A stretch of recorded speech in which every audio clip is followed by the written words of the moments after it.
So here are some of the financial habits that I see of really successful real estate investors. I think the first thing is knowing that instead of chasing after that next deal and crunching numbers on new deals, it's just as important, if not more important, to understand the financial results and numbers around your current deals. I think when we first start out as real estate investors, we want to get as many deals and doors as possible. We really like that number of I have X amount of doors. But if you don't actually understand how all of your existing properties are performing, you're not going to make the most of those next deals. So I think that's something that becomes a mindset shift from when you're a newbie investor to when you're a more seasoned investor. Is you understand exactly how your existing portfolio is doing. You've kind of trimmed the weeds. You got rid of any properties that maybe weren't performing well, and you're a really solid core portfolio. And then you're making really strong decisions when you add to that portfolio.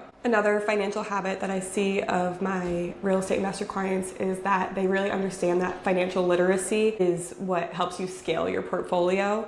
They're tracking their finances in real time with the help of a bookkeeper. They know exactly how their properties are performing so that they're ready to take on that next deal, and they're really treating their portfolio like a business. They understand the financial aspects. The last habit that I see of really successful real estate investors is that they're working on their business, not just in their business. So many of our clients come to me with, they've been doing their bookkeeping themselves, and they come to me and they say, I spend countless hours every single month trying to get my books in order, and then when it comes tax time, they're still a mess. My tax CPA says it's not in the right format, and I didn't book things the right way. So they're frustrated because they're spending so much of their time on bookkeeping only to find out that they were doing it wrong. So that's where it comes down to really working on your business rather than in your business.